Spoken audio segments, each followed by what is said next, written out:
पिछले वीडियो में हमने अग्नि सूक्त के प्रथम मंत्र को उसके स्पष्टीकरण के साथ देखा। उसकी लिंक डिस्क्रिप्शन बॉक्स में दी गई है। इस वीडियो में हम अग्नि सूक्त के द्वितीय मंत्र को उसके स्पष्टीकरण के साथ देखेंगे। अग्नि सूक्त का द्वितीय मंत्र। ओम अग्नि पूर्वे भी ऋषि भी इड्यो नूतन नैरुत स देवा यह वक्षति। अग्नि यानी अग्नि रूप अखिलेश्वर, पूर्वे भी प्राचीन, ऋषि भी ऋषियों द्वारा, इड्य यानी उपासित प्रातीत है, नूतने यानी नवीनों द्वारा, उत और देवन यानी देवताओं को, इह यानी यहाँ इस यज्ञ में, अवक्षति यानी विधिवत बुलावे। अनुवाद। जो अग्निदेव पूर्वकालीन ऋषियों भृगु अंगिरादि द्वारा प्रशंसित है, जो आधुनिक काल में भी ऋषिकल्प वेदज्ञ विद्वानों द्वारा स्तुत्य है, वे अग्निदेव इस यज्ञ में देवों का आह्वान करे। स्पष्टीकरण। भगवान श्री कृष्ण जो अपने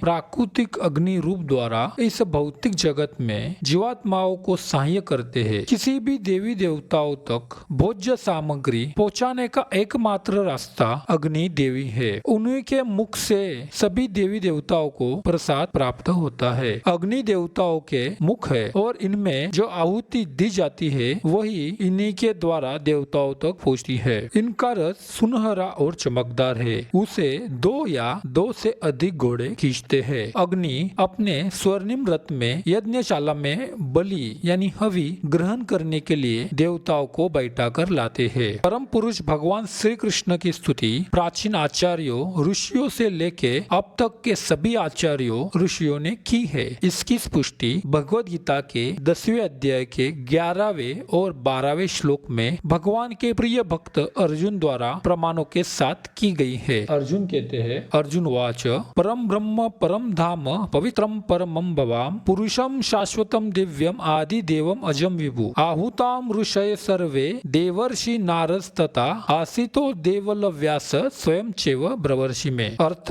अर्जुन ने कहा, आप परम भगवान, परम धाम, परम पवित्र, परम सत्य है। आप नित्य दिव्य आदि पुरुष, अजन्मा तथा महानतम है। नारद, आसित, देवल तथा व्यास जैसे ऋषि आपके इस सत्य की पुष्टि करते हैं और अब आप भी स्वयं भी मुझे यही बता रहे हैं। वैदिक ग्रंथों के टीकाकार कभी कभी अज्ञान के कारण सर्वोच्च सत्ता संपन्न श्री कृष्ण और श्री राम आदि को परम सत्ता नहीं मानते। वे दृढ़ता पूर्वक कहते हैं कि परम सत्य निराकार और निर्गुण है। वह रूप धारण कर अवतार लेकर सामान्य रूप में प्रकट होता है और इसलिए श्री कृष्ण और श्री राम का अवतार भगवान से निम्न कोटि का है, ऐसा मानते हैं। किंतु अर्जुन इस मत का खंडन करते हुए प्रमाणों के साथ कहता है कि श्री कृष्ण अपने साकार रूप में सभी कारणों के परम कारण है। जब प्रमुख अधिकारी ज्ञान को प्रमाणित करता है तब उसकी विश्वसनीयता स्थापित हो जाती है। महान संत आध्यात्मिक ज्ञान के प्राधिकारी होते हैं। इसलिए अर्जुन ने नारद, आसित, देवल और व्यास जैसे महान संतों के नाम का उल्लेख किया है, जिनके द्वारा श्री कृष्ण के परम दिव्य स्वरूप की और सभी कारणों का परम कारण होने की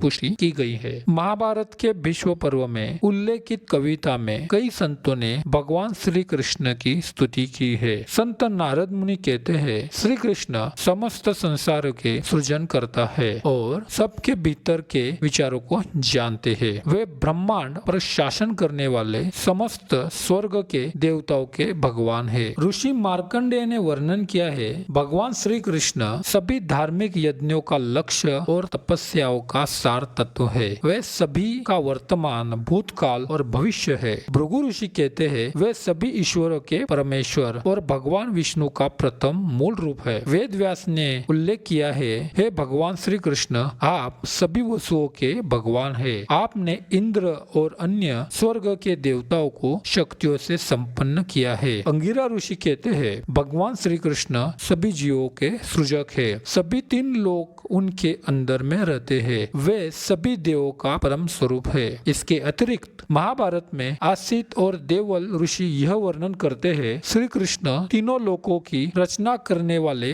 ब्रह्मा के जन्मदाता है। इन महान प्राधिकारी सिद्ध महापुरुषों का उल्लेख करते हुए अर्जुन यह कहता है कि भगवान स्वयं अब यह घोषित करते हुए कहते हैं कि वे सृष्टि के परम कारण है। इस प्रकार वे अपने कथनों की पुनः पुष्टि कर रहे हैं। जिस प्रकार से अग्निदेव के माध्यम से समस्त देवताओं को आह्वान यानी बुलाया जाता है और हवि अर्पण करके संतुष्ट किया जाता है, उसी प्रकार भगवान श्री कृष्ण की गई भक्ति से सभी देवता अपने आप आह्वानित होकर संतुष्ट हो जाते हैं। वास्तविकता में देवताओं की गई पूजा अंततः भगवान श्री कृष्ण को ही समर्पित होती है। इसकी पुष्टि भगवद गीता के 9वें अध्याय के 23वें श्लोक में स्वयं भगवान ही करते हैं। वे कहते हैं, ए अपि अन्य देवता भक्ता यजन्ते श्रद्धा अन्विता ते अपि मामेव कौन्तेय यजन्ति अविधि पूर्वकम। अनुवाद, हे कुंती पुत्र, जो लोग अन्य देवताओं के भक्त हैं और उनकी श्रद्धा पूर्वक पूजा करते हैं, वास्तव में वे मेरी ही पूजा करते हैं, किंतु वे यह त्रुटिपूर्ण यानी अनुचित ढंग से करते हैं। इस प्रकार हमने अग्नि सूक्त के द्वितीय मंत्र को उसके स्पष्टीकरण के साथ देखा। ऐसी और अधिक जानकारी पाने के लिए हमारे चैनल को जरूर सब्सक्राइब करें। धन्यवाद।